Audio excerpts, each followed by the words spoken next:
નમસ્કાર દર્શક મિત્રો, હું આપની સાથે છું રાખી અંજારિયા। સ્વાગત છે આપનું કચ્છ ટીવી ન્યૂઝમાં। તો દર્શક મિત્રો, જોઈએ આજના સમાચારો વિસ્તારથી। અંજાર તાલુકાના ઐતિહાસિક અને પ્રાકૃતિક મહાત્મ્ય ધરાવતા સતાપર ગામે આવેલા ગોવર્ધન પર્વત ખાતે વિશ્વ પર્યાવરણ દિવસ નિમિત્તે એક ભવ્ય અને પ્રેરણાદાયી કાર્યક્રમનું આયોજન કરવામાં આવ્યું હતું। વન વિભાગ, સામાજિક વનીકરણ રેન્જ અંજારના ઉપક્રમે યોજાયેલા આ વિશેષ કાર્યક્રમમાં પર્યાવરણીય સંતુલન જાળવવાના ઉમદા આશય સાથે વ્યાપક સ્તરે વૃક્ષારોપણ અને જનજાગૃતિ શિબિર સંપન્ન થઈ હતી। આ સમગ્ર ગરિમાપૂર્ણ આયોજનમાં ગુજરાત સરકારના ઉચ્ચ અને ટેકનિકલ શિક્ષણ વિભાગના રાજ્યમંત્રી ત્રિકમભાઈ છાંગા મુખ્ય અતિથિ વિશેષ તરીકે ઉપસ્થિત રહ્યા હતા અને તેમના વરદ હસ્તે છોડ રોપીને આ મહાઅભિયાનનો પ્રારંભ કરાવવામાં આવ્યો હતો। આ પ્રસંગે અંજારના સચ્ચિદાનંદ મંદિરના મહંત ત્રિકમદાસજી મહારાજે ઉપસ્થિત રહીને સમગ્ર પર્યાવરણીય પ્રવૃત્તિઓને પોતાના મંગલ આશીર્વાદ પાઠવ્યા હતા। કાર્યક્રમ દરમિયાન મહાનુભાવોની ગરિમામય ઉપસ્થિતિ વચ્ચે પર્યાવરણ રક્ષણ માટે સામૂહિક સંકલ્પો લેવામાં આવ્યા હતા। રાજ્યમંત્રી ત્રિકમભાઈ છાંગાએ જણાવ્યું હતું કે વન વિભાગના માધ્યમથી આયોજિત આ વૃક્ષારોપણ અને જાગૃતિ શિબિર માત્ર એક દિવસીય પ્રતિકાત્મક કાર્યક્રમ બનીને ન રહેવો જોઈએ, પરંતુ આ પ્રવૃત્તિ સમગ્ર વર્ષ દરમિયાન અવિરતપણે ચાલતી રહેવી જોઈએ। તેમણે વાવેલા વૃક્ષોના યોગ્ય ઉછેર, જતન અને સંવર્ધન પર વિશેષ ભાર મૂકતા ઉમેર્યું હતું કે દેશના વડાપ્રધાન નરેન્દ્ર મોદીએ સમગ્ર દેશમાં પર્યાવરણના જતન અને સંરક્ષણ માટે જે વૈશ્વિક આલેખ જગાવી છે તેની ખૂબ જ પ્રભાવશાળી અને સકારાત્મક અસર હાલમાં કચ્છ જિલ્લામાં જોવા મળી રહી છે। આજનો આ કાર્યક્રમ આવનારા દિવસોમાં વન, વનસ્પતિ અને પર્યાવરણ પ્રત્યેની સામાજિક જાગૃતિ લાવવામાં એક અત્યંત મહત્વપૂર્ણ અને સીમાચિહ્ન રૂપ કદમ સાબિત થશે। છેલ્લા 25 વર્ષોમાં વૈશ્વિક સ્તરે અને ખાસ કરીને કચ્છના ભૌગોલિક વાતાવરણમાં આવેલા ક્લાઇમેટ ચેન્જ એટલે કે આબોહવાકીય પરિવર્તનો અંગે ચિંતા વ્યક્ત કરી હતી।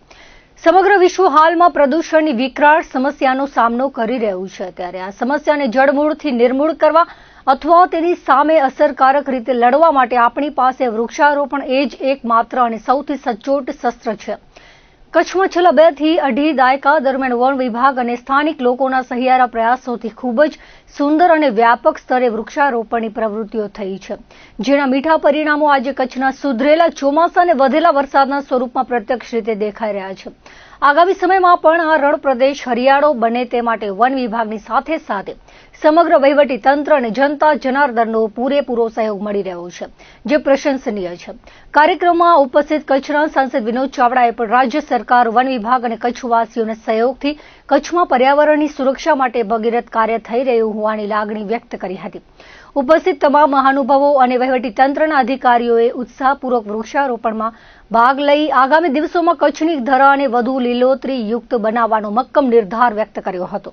સત્તાપર ગોવર્ધન પર્વત મુકામે વિશ્વ પર્યાવરણ દિવસ એટલે કે 5મી જૂને વન વિભાગના માધ્યમથી વૃક્ષારોપણ અને જાગૃતિ શિબિરનું જે આયોજન કરવામાં આવ્યું હતું, આ શિબિરમાં કચ્છના જનપ્રિય સાંસદ આદરણીય વિનોદભાઈ, જિલ્લા પંચાયતના પ્રમુખ આદરણીય પ્રભાબેન, વન વિભાગના વન સંરક્ષક શ્રી મિત્તલ સાહેબ, કલેક્ટર શ્રી લાવસિયા સાહેબ અને ખૂબ મોટી સંખ્યામાં વન વિભાગના અધિકારી મિત્રોએ ઉત્સાહપૂર્વક સમગ્ર માત્ર કાર્યક્રમ પૂરતો ન રહેતા પરંતુ સમગ્ર વર્ષ દરમિયાન આ પ્રકારની પ્રવૃત્તિ વૃક્ષારોપણની ચાલતી રહે અને જે વાવેલા વૃક્ષો છે એ વૃક્ષો પણ ઉછેરીને ખૂબ મોટા થાય અને પર્યાવરણના જતન માટેની જે રીતે આલેખ નરેન્દ્ર મોદી સાહેબે જે રીતે જગાવી છે એ કચ્છમાં ખૂબ પ્રભાવી રીતે જ્યારે આગળ વધી રહી હોય ત્યારે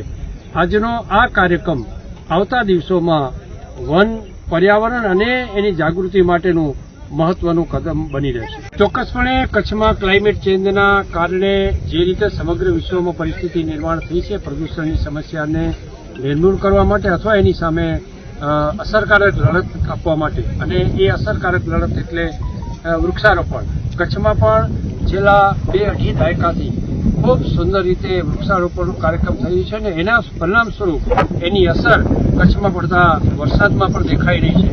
આવતા દિવસોમાં પણ આ પ્રકારની પ્રવૃત્તિ સતત ચાલતી રહે અને કચ્છમાં વધુમાં વધુ વૃક્ષોનું વાવેતર, જતન અને સંવર્ધન થાય એ દિશામાં વન વિભાગની સાથે સાથે સમગ્ર વહીવટી તંત્ર અને જનતા જનાર્દનનો પણ પૂરેપૂરો સહયોગ મળી રહ્યો છે।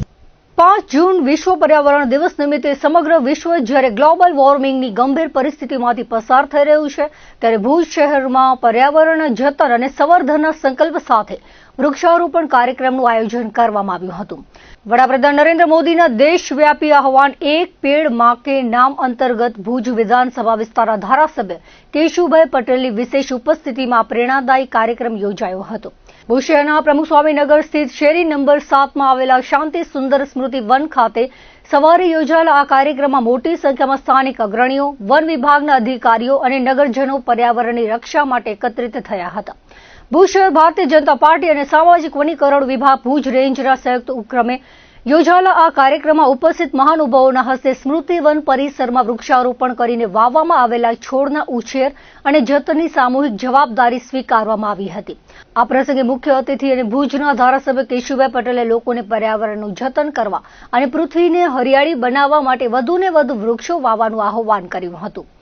વર્તમાન સમયમાં ઝડપથી વધી રહેલા ઔદ્યોગિકરણ અને શહેરીકરણના કારણે જંગલો સતત ઓછા થઈ રહ્યા છે, જેના સીધા પરિણામ સ્વરૂપે આજે આપણે સૌ ગ્લોબલ વોર્મિંગ અને ક્લાઇમેટ ચેન્જની ભયાનક અસરોનો સામનો કરી રહ્યા છીએ. આ વૈશ્વિક કટોકટીમાંથી બહાર આવવા માટે દેશના વડાપ્રધાન નરેન્દ્ર મોદીએ વર્ષ 2014થી જ સ્વચ્છતા હેરિટેજ સ્થળોનું સંરક્ષણ અને પ્લાસ્ટિક મુક્તિ જેવા અનેક રચનાત્મક કાર્યક્રમોની મુહિમ ઉપાડી છે. વડાપ્રધાને દેશવાસીઓને પર્યાવરણ સાથે લાગણીથી જોડવા માટે પોતાની માતાના નામે ઓછામાં ઓછું એક વૃક્ષ વાવવા અને તેનો ઉછેર કરવા વિનંતી કરી છે, જે દિશામાં આપણે સૌએ સાર્થક કદમ ઉઠાવવા પડશે.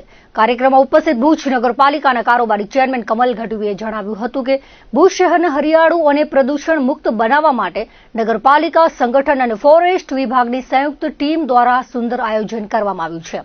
આજના પવિત્ર દિવસે લોકોને પ્લાસ્ટિકનો ઉપયોગ ન્યૂનતમ કરવા અને કાપડની થેલીઓ અપનાવવા માટે પ્રેરણા પૂરી પાડવામાં આવી હતી. આ જનજાગૃતિ અભિયાનના ભાગરૂપે કાર્યક્રમમાં ઉપસ્થિત તમામને કાપડની થેલીઓનું વિતરણ કરવામાં આવ્યું હતું. તેમણે ભુજની જનતાને અપીલ કરી હતી કે જાહેર સ્થળો પર ગંદકી ન કરીને અને વધુમાં વધુ વૃક્ષો વાવીને આ પર્યાવરણીય મહાયજ્ઞમાં આહુતિ આપે. આ સંયુક્ત વનીકરણ કાર્યક્રમ અંતર્ગત સામાજિક વનીકરણ વિભાગ ભુજના રેન્જ ફોરેસ્ટ ઓફિસર હંસાબેન આલે પણ ખાસ હાજરી આપીને લોકોને વન વિભાગની વિવિધ યોજનાઓ વિશે માહિતગાર કર્યા હતા. વન વિભાગ તરફથી ભુજ અને કચ્છના તમામ નાગરિકોને અપીલ કરવામાં આવી છે કે તેઓ ચોમાસાની આગામી ઋતુમાં પોતાના ઘર આંગણે, ખેતરે કે જાહેર પ્લોટમાં મહત્તમ વૃક્ષો વાવે અને માત્ર વાવીને છોડી દેવાના બદલે તેનું પૂર્ણ સંવર્ધન કરે.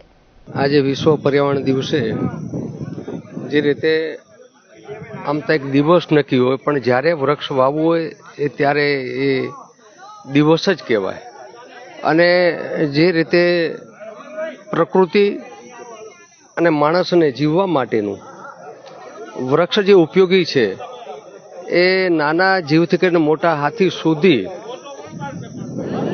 બધાને વૃક્ષ એક ઉપયોગી એક ઘાસચારા માટે, છાયા માટે. જે રીતે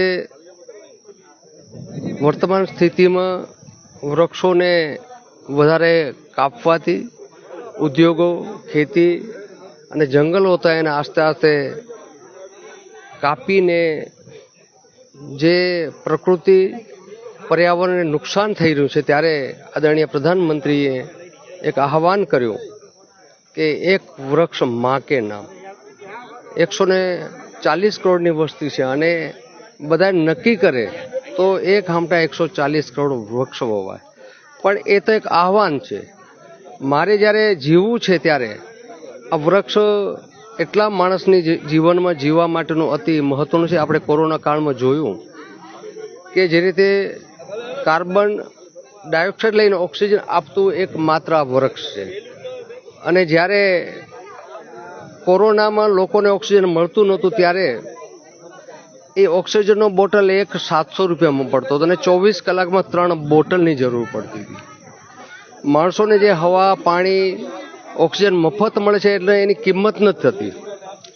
પણ ત્યારે કોરોનામાં ખબર પડી કે એક માણસને 24 કલાકમાં 2100 રૂપિયાના બોટલની જરૂર પડતી હતી.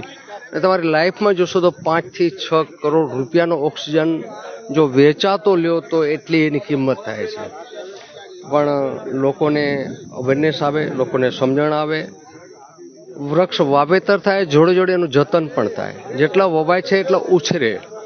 ફોરેસ્ટ ખાતાના વિભાગ પણ આ જોડે છે. સ્વાભાવિક છે છેલ્લા ઘણા સમયથી પહેલા એક રેકર્ડ ઉપર રહેતું ને આજે વાસ્તવિકતા છેલ્લા 8-10 વર્ષથી વન વિભાગ પણ વૃક્ષના જતન માટે સરકારના આદેશને અનુસરીને વધારે વૃક્ષ વવાય, વધારે ઉછરે, આવું જ્યારે એક આયોજન છે અને નરેન્દ્રભાઈના આહ્વાનના કારણે આજે વૃક્ષ વિશ્વ પર્યાવરણ દિવસના ભાગરૂપે ભારતીય જનતા પાર્ટી વન વિભાગ દ્વારા આજે જે રીતે વૃક્ષનું વાવેતરનો એક દાખલો છે. આનાથી કંઈ વૃક્ષ બધું જંગલ નહીં થાય, પણ સ્વાભાવિક છે કે જાહેર જીવનના માણસો હોય, કાઉન્સિલરો હોય, નાગરિકો હોય, વન વિભાગ હોય, બધા જો એક મુહિમ ઉપાડે તો ચોક્કસ આવતા દિવસોમાં જે પ્રકૃતિ ક્યાંક ભંગ થઈ રહી છે અને માણસને જીવવા માટે પ્રકૃતિ અતિ મહત્વની છે. આપણે એનું સીધું દેખાતું નથી, પણ તમને હવા ન મળે અને એક રૂમમાં તમે ફિટ થઈ જાવ ક્યાંથી હવા ન મળે ત્યારે 10 મિનિટ તો અમને ખબર કે આ કિંમતી કેટલું છે. તો આપણે સૌ સાથે મળી તમારા માધ્યમ દ્વારા વિશ્વ પર્યાવરણ દિવસ પૂરતું જ નહીં પણ કાયમ વિશ્વ પર્યાવરણ દિવસ માની અને 360 દિવસ વૃક્ષનું જ્યારે વાવો ત્યારે વાવી શકાય, જ્યાં વાવો ત્યાં વાવી શકાય. હું વિનંતી કરી કે પોતાના મકાન આગળ પણ જો એ વૃક્ષ વાવશે તો એનાથી છાંયડો મળશે. જે રીતે તાપમાન વધી રહ્યું છે, તાપમાનમાં જો વૃક્ષ હશે તો કાંઈક તાપમાન પણ રાહત મળશે. ઘણી વખતે હું જોતો ગાડી આગળ મેં વૃક્ષ વાવ્યો, મારા 3-4 માલિકોએ નથી વાવ્યું. મારી ગાડી મેં નથી વાવ્યું તો હું ત્યાં મૂક્યો, કોઈક વાવ્યું છે ત્યાં, પણ મેં જેને વાવ્યું છે એ તો રહી જ જાય. એટલે મને જો ગાડી મારે છાંયે રાખવી હોય તો મારા ઘર આગળ મારે વૃક્ષ વાવવું જોઈએ. અને વૃક્ષ પણ એવા વાવવા જોઈએ કે જે રીતે પશુ પક્ષીઓ આજે પ્રકૃતિ જ્યારે નાશ થઈ રહી છે ત્યારે કીડીથી કરીને હાથી સુધીનું ક્યાંક પ્રકૃતિને બેલેન્સ કરવા માટે ક્યાંક એનું ઇન્વોલ્વમેન્ટ હોય છે. તો આ બધા જીવને જીવતા રાખવા માટે જે જંગલમાં હતા પક્ષીઓને એને ખોરાક પણ મળતો અને એ ખોરાકમાં જોડે પાણી પણ હતું. આજે મને પીલુંની વાત કરી તો પીલું એટલું રસદાર હોય છે, તો પાણી અને ખોરાક બેનો અર્થ સારે છે. તો એમાં માત્ર શોભાના વૃક્ષો નહીં પણ એ વૃક્ષમાં કોઈક પામે આવા વૃક્ષો વાવવાની હું વન વિભાગને અપીલ કરું છું કે સૌ સાથે મળી અને જે રીતે એક આ જીવનનું પાસું છે, માત્ર કોઈ માણસ માને કે અમે એકલા નહીં, સૌ સાથે મળશું તો ચોક્કસ જે રીતે આદરણીય પ્રધાનમંત્રી નરેન્દ્રભાઈની એક કલ્પના છે, ગુજરાતના મુખ્યમંત્રી આદરણીય ભૂપેન્દ્રભાઈની પણ એક મુહિમ છે કે વૃક્ષ વધારે હોય અને પાછું ભારત, ગુજરાત અને કચ્છ હરિયાળું બને આવો પ્રયાસ છે. અને ફરીને આપના માધ્યમથી કોઈ પણ લોકો આને નુકસાન ન કરે અને વાવ્યા પછી પણ એનું જતન થાય આવી મારી એક વિનંતી છે.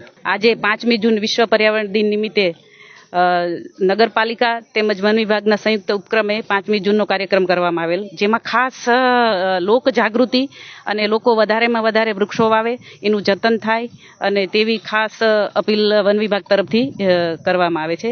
અને ક્લાઇમેટ ચેન્જ આપણે હાલ જોઈ રહ્યા છીએ, જેમ તાપમાન વધે છે, ક્લાઇમેટ ચેન્જ થાય છે, તેની સાથે આપણી આવનારી પેઢી પણ વૃક્ષનું જતન કરે અને આવનારી પેઢીને પણ વૃક્ષની જરૂરિયાત આપણે સમગ્ર અને વૃક્ષની વધારે ને વધારે જરૂરિયાત, પ્રદૂષણ, હવા સ્વચ્છ, આવનારી પેઢીને પણ સ્વચ્છ વાતાવરણ પૂરું પડે તે માટેની ખાસ વધારે ને વધારે વૃક્ષો વાવવાની સામાજિક વનીકરણ વિભાગ ભુજ તરફથી અપીલ કરવામાં આવે છે. આજ રોજ 5 જૂન એટલે વિશ્વ પર્યાવરણ દિવસ, ત્યારે સમગ્ર વિશ્વ આજે ગ્લોબલ વોર્મિંગની પરિસ્થિતિમાં પસાર થઈ રહ્યું છે, ત્યારે આજના દિવસે 5 જૂને આપણે સૌ સાથે મળી અને વૃક્ષારોપણનો કાર્યક્રમ સમગ્ર ભુજમાં ભુજ નગરપાલિકા સંગઠન અને રેન્જ ફોરેસ્ટર સમગ્ર ફોરેસ્ટની ટીમ દ્વારા અમે આયોજન કર્યું છે. તો એના ભાગરૂપે આજે વોર્ડ નંબર 11 માંથી અહીં શાંતિ સુંદર સ્મૃતિ વનમાં કાર્યક્રમનું અમે આયોજન કરવામાં આવ્યું હતું. ભુજના લોકપ્રિય ધારાસભ્ય આદરણીય કેશુભાઈ પટેલ, ભુજ શહેર ભાજપના પ્રમુખ મિતભાઈ, અમારા ઉપપ્રમુખ બેન શ્રી બિંદિયાબેન, ફોરેસ્ટના સૌ અધિકારી બેન શ્રી હંસાબેન, વિસ્તારના સોસાયટીના સૌ આગેવાનો સૌ ઉપસ્થિત રહી અને એક સુંદર મજાના વૃક્ષારોપણનું આયોજન કર્યું. સાથે આખા વિશ્વમાં જે ખાસ કરીને ભારતમાં એક માથાના દુખાવા રૂપ એક સમસ્યા છે પ્લાસ્ટિકની, તો આજે વિશ્વ પર્યાવરણ દિવસ નિમિત્તે એના માટે પણ કાપડની થેલીનું વિતરણ કરી અને લોકોને ઓછામાં ઓછું પ્લાસ્ટિક યુઝ કરવા અને કાપડની થેલીનો મહત્તમ ઉપયોગ થાય તેના માટે પણ થેલીનું વિતરણ કરી અને પ્રેરણાત્મક કાર્યક્રમ કરવામાં આવ્યો. સાથે સાથે આજના દિવસે સમગ્ર નગરપાલિકા વતી અમે એક અપીલ કરીએ છીએ કે આપણે સૌ સાથે મળી અને આવનારા દિવસોમાં જે ગ્લોબલ વોર્મિંગની અસર કેમ ઓછી થાય અને પર્યાવરણનું આપણે વધુમાં વધુ કઈ રીતે જતન કરી શકીએ. જે આદરણીય વડાપ્રધાન નરેન્દ્ર મોદી સાહેબની એક 2014માં જ્યારે એણે શપથ લીધી ત્યારથી એક એમની મુહિમ ચલાવી છે. ચાહે સ્વચ્છતાની વાત હોય, ચાહે હેરિટેજ સ્થળોની સંરક્ષણની વાત હોય, આ તમામ બાબતો જે આપણે પ્લાસ્ટિક મુક્ત કરવાની વાત હોય, તો આવા અનેક કાર્યક્રમો આપણે કરી શકીએ છીએ. તો આજે વિશ્વ પર્યાવરણ દિવસના નિમિત્તે અમે સૌ સંકલ્પ લઈ અને ભુજ શહેરને અને ભુજની જનતાને પણ અપીલ કરી છે કે આપ પણ આ અમારી પહેલમાં જોડાઓ અને વધુમાં વધુ વૃક્ષારોપણ થાય, લોકો પ્લાસ્ટિકનો ઉપયોગ ઓછો કરે અને જાહેરમાં ગંદકી ન કરીને આપણે આ રીતે પણ રાષ્ટ્રની સેવા કરી શકીએ છીએ. વધુમાં આપ સૌને વિશ્વ પર્યાવરણ દિવસની શુભેચ્છા અને આવનારા દિવસોમાં સૌ સાથે મળી અને પર્યાવરણનું જતન કરી. અસ્તુ. ભારત માતા કી જય. વિશ્વ પર્યાવરણ દિવસ નિમિત્તે ભારતીય જનતા પાર્ટી ગાંધીધામ શહેર દ્વારા એક પેડ માં કે નામ અભિયાન અંતર્ગત આદિપુર ખાતે વૃક્ષારોપણ કાર્યક્રમનું આયોજન કરવામાં આવ્યું હતું. પર્યાવરણ સંરક્ષણ અને હરિયાળી વધારવાના ઉદ્દેશ્ય સાથે યોજાયેલા કાર્યક્રમમાં મોટી સંખ્યામાં ભાજપના કાર્યકરો, આગેવાનો અને નાગરિકોએ ઉત્સાહભેર ભાગ લીધો હતો. કાર્યક્રમમાં ગાંધીધામના ધારાસભ્ય માલતીબેન મહેશ્વરી, ગાંધીધામ મહાનગરપાલિકાના મેયર દિવ્યાબેન નાથાણી તથા ભાજપ જિલ્લા મહામંત્રી ધવલ આચાર્ય વિશેષ ઉપસ્થિત રહ્યા હતા. મહાનુભાવોના હસ્તે વૃક્ષારોપણ કરવામાં આવ્યું હતું અને પર્યાવરણ જાળવણીનો સંદેશ આપવામાં આવ્યો હતો. વક્તાઓએ જણાવ્યું હતું કે વૃક્ષોનું વાવેતર અને તેનું જતન આજના સમયમાં અત્યંત જરૂરી છે, કારણ કે હરિયાળું પર્યાવરણ જ આવનારી પેઢીને સ્વસ્થ અને સુરક્ષિત ભવિષ્ય આપી શકે છે. એક પેડ માં કે નામ અભિયાન અંતર્ગત ઉપસ્થિત સૌએ વૃક્ષારોપણ કરી વૃક્ષોના સંવર્ધન અને જતનનો સંકલ્પ પણ લીધો હતો. કાર્યક્રમ દરમિયાન પર્યાવરણ બચાવવા, વધુમાં વધુ વૃક્ષો વાવવા અને હરિયાળું ભારત નિર્માણ કરવા માટે સૌને પ્રેરિત કરવામાં આવ્યા હતા. વિશ્વ પર્યાવરણ દિવસની ઉજવણી સાથે યોજાયેલ આ કાર્યક્રમ સફળતાપૂર્વક પૂર્ણ થયો હતો અને ઉપસ્થિત નાગરિકોએ પર્યાવરણ સંરક્ષણ માટે પોતાનું યોગદાન આપવાની પ્રતિબદ્ધતા વ્યક્ત કરી હતી.